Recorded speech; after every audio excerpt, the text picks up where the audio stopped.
حیا ٹاک کے معزز سامعین السلام علیکم۔ آپ سن رہے ہیں حجاب ناول آمنہ خان کی قلم سے۔ وہ اسے اپنے بازوؤں پہ اٹھائے اس کے کمرے میں لے جا رہا تھا۔ ہر کوئی ان دونوں بہن بھائیوں کو دیکھ رہا تھا، مسکرا رہا تھا۔ کوئی ایسا بھی بھائی ہوتا ہے جو اپنی بہن کو اپنے بازوؤں پہ اٹھائے لے جائے؟ وہ مسلسل اس کی طرف دیکھ رہے تھے جو آگے چلتا جا رہا تھا۔ اسے اس کی گردن کے گرد اپنے دونوں بازو کر رکھے تھے۔ وہ لوگوں کو مسکراتا ہوا دیکھتا، پھر اپنی بہن کی طرف دیکھتا اور خود بھی مسکرا دیتا۔ کتنی موٹی ہو نا تم، اس نے مصنوعی سے انداز میں تھکتے ہوئے کہا۔ کیا کیا موٹی ہوں میں؟ یہ دیکھیں میری ہڈیاں ہی تو ہیں۔ اسے برا منہ بناتے ہوئے ایک بازو کو آگے کیا جو آپریشن کے بعد مزید کمزور ہوئی تھی۔ تھوڑا کھایا کرو، میرے بازو ٹوٹ گئے ہیں۔ ایک بار پھر اس نے اسے چھیڑنے والے انداز میں کہا۔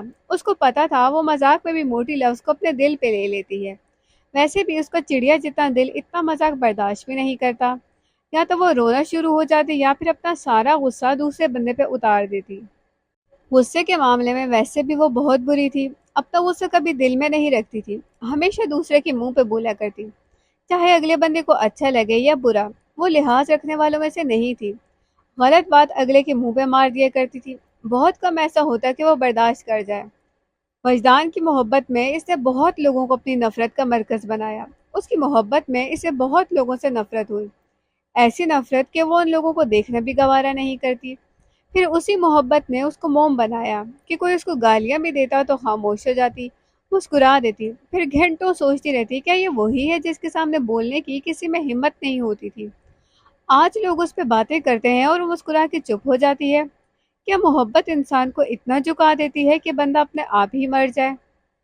محبتیں کامیاب ہوں تو انسان کو مغرور کر دیتی ہیں، اور پھر جب وہی محبتیں ناکام ہو جائیں تو انسان کو مجبور کر دیتی ہیں، اتنا مجبور کہ وہ دنیا سے کنارہ کش ہو جاتا ہے، ہر تعلق سے لا تعلق ہو جاتا ہے، اپنا آپ بھول جاتا ہے، محبوب کے رنگ میں رنگ جاتا ہے۔ اس کا جسم تو اس کا ہوتا ہے مگر روح اس میں محبوب کی ہوتی ہے۔ کیا سوچ رہی ہو موٹو؟ اس نے ایک بار پھر اس کی طرف دیکھتے ہوئے پوچھا۔ اس کو لگا جیسے وہ اس کی باہوں میں ہی سو گئی ہے۔ اگر آپ نے ایک دفعہ پھر مجھے موٹو کہا نا تو میں نے اتر جانا ہے۔ اب کی بار وہ باقاعدہ خفا ہوئی تھی، جیسے وہ مکمل خاموشی چاہتی ہے، اتنی خاموشی کہ وہ ایک ایک منٹ محسوس کرے، اپنے وجدان کے پاس جانے کا ایک ایک لمحہ یاد رکھے۔ سر میں آپ سے ایک ریکویسٹ کرنا چاہتا ہوں، مدثر نے میجر کے پاس آتے ہوئے بہت معصومیت سے کہا، جیسے اس سے زیادہ معصوم تو کوئی دنیا میں ہے ہی نہیں۔ یہ دیکھو، معصومیت کا ریکارڈ توڑ رہے ہیں مدثر صاحب، ارم نے ہانیہ کی طرف دیکھتے ہوئے کہا۔ ہاں، جیسے ہم تو اس کو جانتے ہی نہیں نا، ایسے معصوم بنا ہوا ادھر۔ ہانیہ نے منہ بناتے ہوئے اس کی طرف دیکھا جو میجر کے ساتھ ہاتھ باندھے نظریں جھکائے کھڑا تھا۔ جی جی بیٹا بولو۔ میجر ویسے بھی ان سب سے بہت متاثر ہوا تھا، دوسرا وہ اس کے دوست کے اسٹوڈنٹ تھے، اس کے لیے بہت قابل عزت ہے۔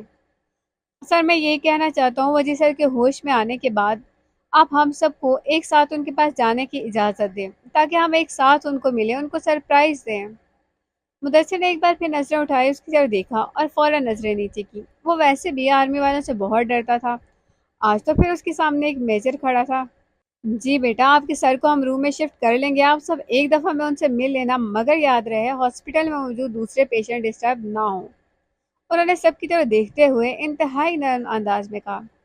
تھینک یو سو مچ سر، آپ بالکل بھی اس بات کی فکر نہ کریں، ہم کسی کو ڈسٹرب نہیں کریں گے۔ وہاں کھڑے ہر اسٹوڈنٹ نے اظہار تشکر کیا، سب کے چہروں پہ مسکراہٹ آئی، ہر کوئی بے چینی سے اپنے ہیرو کے ملنے کا انتظار کرنے لگا۔ وجدان بھائی کہاں ہیں؟ سلطان نے بہن کو اٹھائے ہوئے سامنے کھڑے شخص سے پوچھا۔ وہاں موجود سب اس کو دیکھ کے کھڑے ہوئے، سب اس لڑکی کو دیکھنے لگے جو نظر جھکائے ہوئے بھائی کی گردن کے گرد بازو ڈالے تھی۔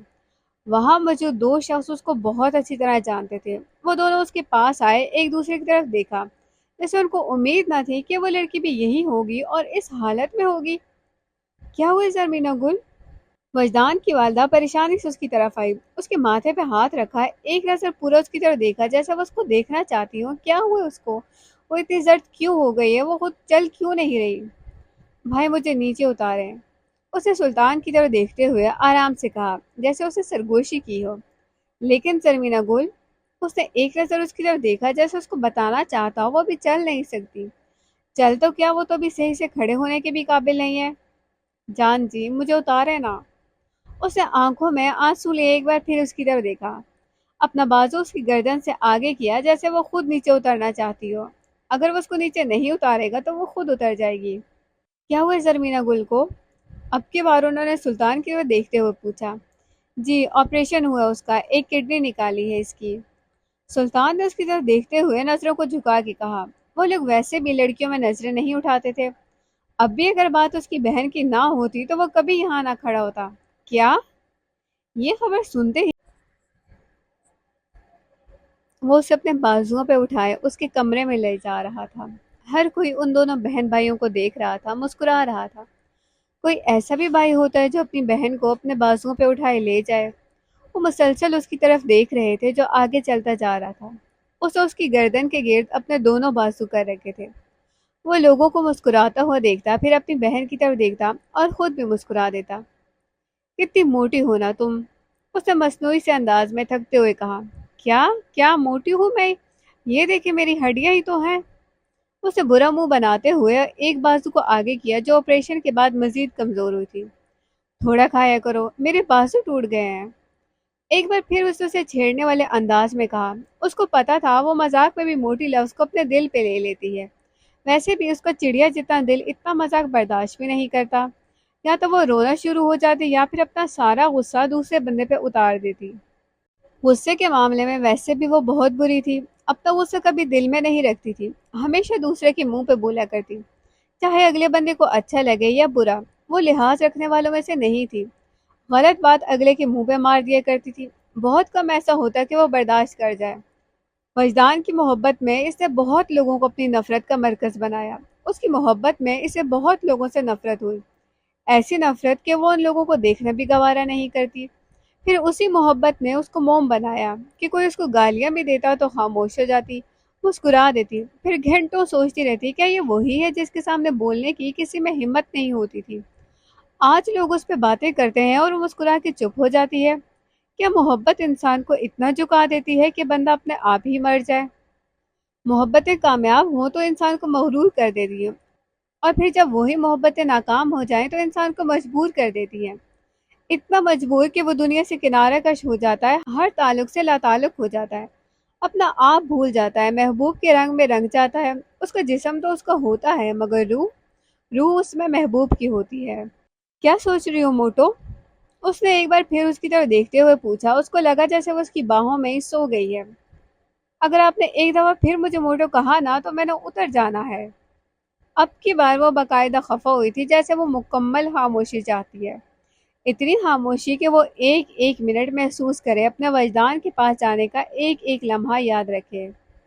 سر میں آپ سے ایک ریکویسٹ کرنا چاہتا ہوں، مدثر نے میجر کے پاس آتے ہوئے بہت معصومیت سے کہا، جیسے اس سے زیادہ معصوم تو کوئی دنیا میں ہے ہی نہیں۔ یہ دیکھو معصومیت کا ریکارڈ توڑ رہے ہیں مدثر صاحب، ارم نے ہانیہ کی طرف دیکھتے ہوئے کہا۔ ہاں جیسے ہم تو اس کو جانتے ہی نہیں نا، ایسے معصوم بنا ہوا ادھر۔ ہانیہ نے منہ بناتے ہوئے اس کی طرف دیکھا جو میجر کے ساتھ ہاتھ باندھے نظریں جھکائے کھڑا تھا۔ جی جی بیٹا بولو۔ میجر ویسے بھی ان سب سے بہت متاثر ہوا تھا، دوسرا وہ اس کے دوست کے اسٹوڈنٹ تھے، اس کے لیے بہت قابل عزت ہے۔ سر میں یہ کہنا چاہتا ہوں وجی سر کے ہوش میں آنے کے بعد آپ ہم سب کو ایک ساتھ ان کے پاس جانے کی اجازت دیں تاکہ ہم ایک ساتھ ان کو ملیں، ان کو سرپرائز دیں۔ مدثر نے ایک بار پھر نظریں اٹھائی، اس کی طرف دیکھا اور فوراً نظریں نیچے کی۔ وہ ویسے بھی آرمی والوں سے بہت ڈرتا تھا، آج تو پھر اس کے سامنے ایک میجر کھڑا تھا۔ جی بیٹا آپ کے سر کو ہم روم میں شفٹ کر لیں گے، آپ سب ایک دفعہ میں ان سے مل لینا، مگر یاد رہے ہاسپٹل میں موجود دوسرے پیشنٹ ڈسٹرب نہ ہوں۔ انہوں نے سب کی طرف دیکھتے ہوئے انتہائی نرم انداز میں کہا۔ تھینک یو سو مچ سر، آپ بالکل بھی اس بات کی فکر نہ کریں، ہم کسی کو ڈسٹرب نہیں کریں گے۔ دادی اماں، تو آپ کی پوتی کون سے مکمل رہی ہے اب؟ سلطان نے دادی اماں کی بات سنتے ہوئے کہا۔ سب نے مڑ کے اس کو دیکھا جو دروازے کے پاس اکیلا کھڑا تھا۔ کچھ وقت پہلے جو اس کے ساتھ گئی تھی واپسی میں ساتھ نہیں تھی۔ بتائیں نا اماں جی، آپ کی پوتی مکمل ہے؟ ایک گردہ نہیں ہے اس کے جسم پہ، ٹانکے ہی ٹانکے ہیں، خون کا ایک قطرہ اس میں اپنا نہیں ہے، ایک قدم وہ چل نہیں سکتی، جب تک زندہ ہے روز ڈھیروں دوائیاں کھائے گی۔ تو بتائیں کون سے شہزادہ آئے گا اس کے لیے؟ آج پہلی دفعہ ایسا ہوا تھا کسی نے اماں جی کے فیصلے پہ اس طرح کا رد عمل دیا تھا، ورنہ وہ تو کیا اس کے باپ کو بھی ہمت نہیں ہوتی تھی کہ وہ ان کے سامنے کچھ بولے۔ چل تو سکتی ہے نا زرمینہ گل؟ اس کی اس بات پہ دادی اماں نے سخت لہجے میں اس سے پوچھا۔ چلنے سے کچھ نہیں ہوتا دادی اماں، ہر مرد کو ایک مکمل عورت چاہیے ہوتی ہے۔ آپ کے پوتے نے تو اس کو یونیورسٹی جانے پہ رشتے سے انکار کر دیا تھا، تو بتائیں کون سا مکمل مرد اس سے شادی کرے گا؟ سلطان ان کو حقیقت بتا رہا تھا۔ پوتے کی بات پہ اس نے سامنے کھڑے تائے کو دیکھا، جنہوں نے فوراً اپنی نظریں جھکا لی، جیسے وہ اپنے بیٹے کی اس حرکت سے آج تک شرمندہ ہو۔ سلطان، تم میری ماں سے بات کر رہے ہو؟ تم لوگوں کا باپ ابھی اتنا کمزور نہیں ہوا کہ میرے سامنے بیٹھے ہوئے تم میری ماں سے اس انداز میں بات کرو؟ مجھے مجبور نہیں کرنا میں اٹھوں اور تمہارے منہ پہ لگاؤں۔ وہ جو کب سے اتنے دنوں سے خاموش تھے آج بولے تھے، اور ایسا بولے تھے کہ سامنے کھڑے لڑکے کی ٹانگیں کانپنے لگی۔ اس نے ایک نظر اپنی ماں کو دیکھا، جنہوں نے اپنے منہ پہ ہاتھ رکھتے ہوئے اسے چپ ہونے کا اشارہ کیا۔ رہی بات زرمینہ گل کی شادی کی، تو جو میری ماں کا فیصلہ ہے وہی میرا ہے، جو اماں چاہیں گی وہی ہوگا۔ اس نے حیرت سے اپنے باپ کو دیکھا، جو کچھ وقت پہلے موم تھا تب وہ ایک باپ تھا، صرف ایک باپ۔ اب وہ ایک بیٹا بھی تھا جسے اپنی ماں کے حکم کا پاس رکھنا تھا۔ ڈاکٹر صاحب، بچی کو اندر جانے دیں۔ وہ آئی سی یو میں تھا، بے ہوش تھا۔ ڈاکٹر کسی کو بھی اندر جانے کی اجازت نہیں دے رہے تھے۔ وہ کب سے وہاں بیٹھی تھی، اس کو دیکھنے کی منتظر تھی۔ کب سے اس کے ماں باپ ڈاکٹر کی منتیں کر رہے تھے۔ نہ جانے وہ کیسے ماں باپ تھے جو اپنے دل پہ پتھر رکھے ہوئے تھے۔ وہ اپنے جانے کی منتیں نہیں کر رہے تھے، وہ تو اس لڑکی کی منظوری کی التجا کر رہے تھے جو ان کے بیٹے کی محبت تھی۔ ان کے بیٹے کے لیے سر پہ چادر کیے، نظریں جھکائے، آنکھوں میں آنسو لیے وہاں بیٹھی تھی۔ کیا بات ہے ڈاکٹر وحید؟ ڈاکٹر شاہ نے دور سے آتے ہوئے وہاں کھڑے لوگوں کو دیکھا جو ڈاکٹر کو کچھ کہہ رہے تھے، اور وہ مسلسل نفی میں سر ہلا رہا تھا۔ ڈاکٹر شاہ، یہ وجدان شاہ سے ملنا چاہتے ہیں، ان کی کنڈیشن ایسی نہیں ہے کہ ہم ان کو اجازت دیں۔ انہوں نے چادر میں بیٹھی لڑکی کی طرف اشارہ کرتے ہوئے کہا۔ کیا لگتی ہیں آپ وجدان کی؟ اس لڑکی کی طرف دیکھتے ہوئے پوچھا، جو چہرے پہ درد لیے نظریں جھکائے بیٹھی تھی۔ وہ جانتی تھی اس ڈاکٹر نے اس سے پوچھا ہے، وہ اس کو جواب نہیں دینا چاہتی تھی۔ وہ جواب دیتی بھی تو کیا کہتی؟ کون ہے وہ، اس کی کیا رشتہ ہے اس کے ساتھ اس کا؟ اس کے پاس دینے کے لیے کوئی جواب نہیں تھا، کہنے کے لیے کچھ نہیں تھا۔ بہو ہے یہ ان کی۔ اس نے نظریں اٹھا کے اوپر دیکھا، سامنے اس کا باپ کھڑا تھا۔ سب نے حیرت سے اس کو دیکھا، جو مسکراتے چہرے کے ساتھ اس کو وجدان کی بیوی کہہ رہا تھا، سامنے کھڑے شخص کی بہو کہہ رہا تھا۔ ابراہیم صاحب کی بات سنتے ہی وہ ان کے پاس گئے، ان کو اپنے دل سے لگایا۔ وہ زبان کا پکا پٹھان تھا، اپنی بیٹی کو دی ہوئی زبان سے مکر نہیں سکتا تھا۔ ماں کے حکم کو اس نے اپنی دی ہوئی زبان سے اصل رکھا۔ اسی ماں نے ایک بار پھر ان کو حکم دیا، زرمینہ گل کی خوشیوں کو بحال کرنے کا حکم۔ بی بی صاحبہ، آپ کی امانت ہے یہ میرے پاس، جب چاہیں لے جائیں۔ ابراہیم صاحب نے نظر جھکاتے ہوئے ان کی طرف رخ کیا۔ وہ جو رو رہی تھی ایک بار پھر اونچا اونچا رونے لگی۔ انہوں نے ایک بار پھر وہاں بیٹھی لڑکی کو دیکھا، ایک بار پھر اس کو اپنے سینے سے لگایا، اس کو پیار کیا۔ پہلے جب انہوں نے اس کو دیکھا تھا اس وقت وہ صرف وجدان کی پسند تھی، آج وہ اس کی ہونے والی بیوی کے روپ میں ان کے سامنے بیٹھی تھی۔ زرمینہ گل، کہاں ہو تم؟ فضا نے ہاسپٹل کے گیٹ کو پکڑتے ہوئے اپنے دل میں کہا، جیسے وہ اس کا نام لے گی اور اس کے سامنے حاضر ہو جائے گی، اس کی آنکھوں پہ ہاتھ رکھے گی، خاموش ہو جائے گی۔ اس کی آنکھوں پہ ہاتھ رکھتے ہی اپنی آنکھیں بند کر لے گی، اپنے ہونٹ کو دانت میں دبائے گی۔ ہونٹ کو اندر کرنے سے اس کا ڈمپل اور گہرا ہو جائے گا، اور وہ اس کے ہاتھوں پہ اپنے ہاتھ رکھ کے میری جان بولے گی۔ اس کا شرارتی سا انداز ایک دم ناراضگی میں بدل جائے گا، اس کے ہاتھوں کی گرفت کمزور پڑ جائے گی۔ کیسے پہچان لیتی ہو تم مجھے؟ آنکھوں پہ ہاتھ رکھے وہ ناراضگی میں اس سے بولے گی، اور وہ اس کے دونوں ہاتھ تھوڑا سا نیچے کر لے گی، اپنے ہونٹوں سے لگائے گی، ان ہاتھوں کو باری باری چومے گی۔ مجھے خوشبو آتی ہے آپ کی۔ وہ جو ناراض ہوئی تھی ایک دم مان جائے گی، اپنے ہاتھ اس کی گردن کے گرد لے جائے گی اور اس کو گلے سے لگا لے گی۔ جانا؟ اس کی سوچوں کا حصار ٹوٹا، اس کو وہی آواز آئی جس کو سننے کے لیے وہ ترس گئی تھی۔ یہ تو وہی آواز ہے، اسی کی آواز۔ وہ فوراً پیچھے مڑی، ادھر ادھر دیکھا، وہاں تو کوئی نہیں تھا۔ وہ آواز کہاں سے آئی تھی؟ وہ پھر سے یہاں وہاں دیکھنے لگی جیسے وہ اس کو نظر آ جائے گی، مگر ایسا کچھ نہیں ہوا۔ وہ نزدیک تو کیا، اس کو دور بھی نظر نہیں آئے۔ ایک بار پھر وہ آ کے گیٹ کے پاس کھڑی ہوئی، اپنی آنکھوں سے بہتے آنسو صاف کیے۔ وہ گیٹ کے بالکل ساتھ کھڑے ہونے جاتی تھی۔ جیسے ہی ان کو اندر جانے کی اجازت ملے، سب سے پہلے وہ اس کے پاس پہنچے، اس کو ایک نظر دیکھے، اس کے ساتھ لڑے، اپنے پیروں کی دونوں جوتیاں اس کے سر میں لگائے، اور وہ سر جھکائے اس کے سامنے کھڑی ہو۔ لو اور مارو۔ ٹھیک ہے، آپ جائیں اندر، ڈاکٹر شاہ نے اس کی طرف دیکھتے ہوئے کہا۔ وہ دونوں ہاتھوں کو اپنی گود میں رکھ کے بیٹھی تھی، جیسے وہ سوچ رہی ہو وہ کیسے دیکھے گی اس کو، کیا بات کرے گی اسے، کیسے بتائے گی اس کو کہ مر جائے گی وہ تمہارے بغیر؟ کیا وہ اس کی خاطر اٹھ جائے گا؟ کیا اس کی خاطر تھوڑا سا اور اس کے سنگ جیے گا؟ کیا وہ محبت کے اقرار پہ اس کو وہی پاکیزہ ہستی سمجھے گا؟ کیا وہ بھی اس کی زندگی میں ان لڑکیوں کی لسٹ میں آ جائے گی جن سے وہ اپنی جان چھڑاتا ہے؟ کیا قبول کرے گا وہ اس کی محبت؟ زرمینا، فاطمہ نے اس کو گہری سوچ میں ڈوبتا دیکھا، اس کو آرام سے ہلایا جیسے اس کو ایک بار پھر کہہ رہی ہو تم جا سکتی ہو اب اندر۔ اسے فاطمہ کی طرف دیکھا، وہ سمجھ گئی تھی اس کو اٹھنا ہے، اب جانا ہے اندر۔ اس نے اپنا ایک ہاتھ کرسی پہ رکھا جیسے اس ہاتھ کے زور پہ اٹھنا چاہتی ہو۔ درد کی شدت اتنی تھی کہ وہ اٹھ نہیں پا رہی تھی۔ صبر زرمینا، میں آپ کو اندر لے جاتی ہوں۔ فاطمہ نے اس کو بازو سے پکڑ کے اوپر کیا، اس کو اپنے کندھے کا سہارا دیا۔ وہ اٹھ کے کھڑی ہوئی، اس دروازے کو دیکھنے لگی جہاں اس کا وجدان تھا۔ ڈاکٹر شاہ جلدی آئے، اندر پیشنٹ کی حالت بہت خراب ہے۔ وہ جس دروازے کو دیکھ رہی تھی وہاں سے ایک نرس بھاگتی ہوئی باہر آئی، ڈاکٹر کو مریض کی اطلاع دی اور اسی رفتار سے بھاگتی ہوئی اندر گئی۔ وہ جو سہارا لے کے اٹھی تھی وہیں کی وہیں کھڑی رہ گئی۔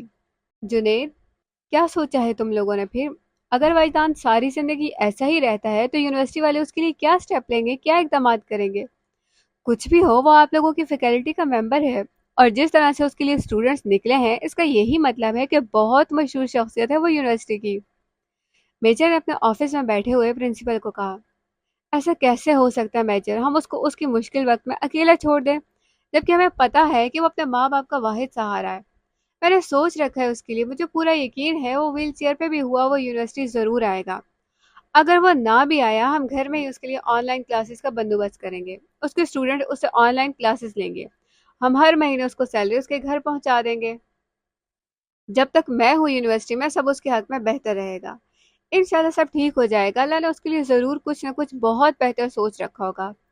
ویسے بھی وہ اتنا قابل ہے کہ وہ اپنے لیے کچھ نہ کچھ ضرور سوچے گا، ضرور کوئی نہ کوئی راستہ نکال لے گا۔ وہ لوگوں کے لیے خود کو مثال بنا لے گا جو اپنے پیروں پہ نہیں چل سکتے، خود کو دوسروں کے رحم و کرم پہ چھوڑ دیتے ہیں۔ مجھے یقین ہے ویزان خود کو اس حالت میں بھی اپنی ہیرو والی پوسٹ سے نیچے نہیں گرنے دے گا۔ انہوں نے ہاتھ میں چائے کا کپ پکڑے، مسکراتے ہوئے ایک مان سے کہا، وہ مان جو ان کو وجدان پہ تھا، جو اس نے کبھی توڑا نہیں تھا۔ آپ اندر کیوں آ گئی ہیں؟ آپ پلیز باہر جائیں۔ وہ اپنی کمر پہ ہاتھ رکھے ایک ایک قدم چل کے اندر آ رہی تھی جیسے درد کی شدت سے اسے چلا نہ جا رہا ہو۔ ڈاکٹر نے اس کو دروازے پہ دیکھتے ہی باہر نکلنے کا کہا۔ وہ کہاں باہر نکلنے کو آئی تھی، وہ تو آئے ہی اندر آنے کے لیے تھی۔ ڈاکٹر کی بات کو نظر انداز کرتے ہوئے وہ آگے جانے لگی۔ اس کی نظر بیڈ پہ پڑے شخص پہ پڑی جس کے سر پہ سفید پٹی بندھی تھی، منہ پہ جگہ جگہ زخموں کے نشان تھے، ناک پہ آکسیجن ماسک لگی تھی۔ وہ مسلسل اوپر نیچے ہو رہا تھا جیسے بہت مشکل سے سانس لے رہا ہو، ایک ایک سانس پہ اس کو تکلیف ہو رہی ہو۔ وہ بغیر کسی کو دیکھے چیزوں کو پکڑے اس تک پہنچ رہی تھی۔ آج اس کی آنکھوں میں آنسو نہیں تھے، وہ خشک ہوتی آنکھوں سے اس تک جا رہی تھی۔ جیسے جیسے وہ اس کے قریب پہنچ رہی تھی اس کی حرکت میں اضافہ ہو رہا تھا، اس کی سانس لینے کی رفتار بڑھتی جا رہی تھی۔ وہ بند آنکھوں سے اس کو محسوس کر رہا تھا، وہ اس کے بالکل پاس تھی۔ ایسے کیسے ہو سکتے وہ اس کے پاس آئے اور اس کو محبوبہ کی خوشبو نہ آئے؟ وہ آنکھیں بند کیے لیٹا تھا، وہ نہیں چاہتا تھا وہ اس کے پاس آئے، اس کو اس حالت میں دیکھے۔ اس کے پاس آئی، اس کی سر والی طرف کھڑی ہوئی، اپنے دونوں ہاتھ اس کے بیڈ پہ رکھے، اپنی آنکھیں بند کی، آرام آرام سے سانس لینے لگی۔ کیوں آئی ہیں آپ یہاں؟ وہ اپنی آنکھیں بند کیے وہاں کھڑی تھی کہ اس کو آواز سنائی دی۔ اس نے ایک دم اپنی آنکھیں کھولی، وہ اپنے منہ کا رخ دوسری طرف کر کے آنکھیں بند کے لیٹا تھا جیسے وہ اس کو دیکھنا نہ چاہتا ہو۔ آکسیجن ماسک کی وجہ سے وہ لفظوں کو ٹکڑے ٹکڑے کر کے بیان کر رہا تھا جیسے اس کو بولنے میں تکلیف ہو رہی ہو۔ پاس کھڑے ڈاکٹر اور نرس یہ سب دیکھ رہے تھے۔ ڈاکٹر کے اندر آتے ہی وہ ہوش میں آ گیا تھا، بس اس کو مسئلہ تھا تو سانس لینے میں، جس کی وجہ سے نرس اتنا ڈری ہوئی باہر آئی۔ ڈاکٹر نے پاس کھڑے سٹاف کو آنکھوں کے اشارے سے باہر جانے کا کہا اور خود بھی دروازہ کھولے باہر نکل گیا۔ اب وہاں ان دونوں کے علاوہ کوئی موجود نہیں تھا۔ وہ ایک سکتے کے عالم میں کھڑی اس کو دیکھتی رہی۔ وہ ایسے کیسے کر سکتا ہے، اتنا بے رحم کیسے ہو سکتا ہے؟ کتنی سوچوں کے بعد وہ وہاں اس کے پاس آئی تھی، وہ اس کو کیسے دھتکار سکتا ہے، کیسے اس کو رسوا کر سکتا ہے؟ وہ تو اس کو اپنی ہی نظروں میں گرا رہا تھا۔ جائیں آپ یہاں سے۔ ویسے ہی رخ دوسری طرف کیا وہ ایک بار پھر بولا، اس کا لحاظ رکھے بغیر کہ وہ بیمار ہے، مشکل سے چل کے آئی ہے، بہت مشقتوں کے بعد اس تک پہنچی ہے۔ چلی جاؤں میں؟ نظریں جھکائے ایک ہاتھ سے منہ پہ ہلکی سی چادر کیا، آنکھوں میں آنسو لیے وہ اس کی طرف دیکھتے ہوئے بولی۔ اس نے چادر ایسے کر رکھی تھی کہ اس کو منہ کسی کو نظر نہ آئے، ایک ہاتھ سے وہ مسلسل چادر کو آگے کرتی رہی۔ ہاں چلی جائیں آپ یہاں سے۔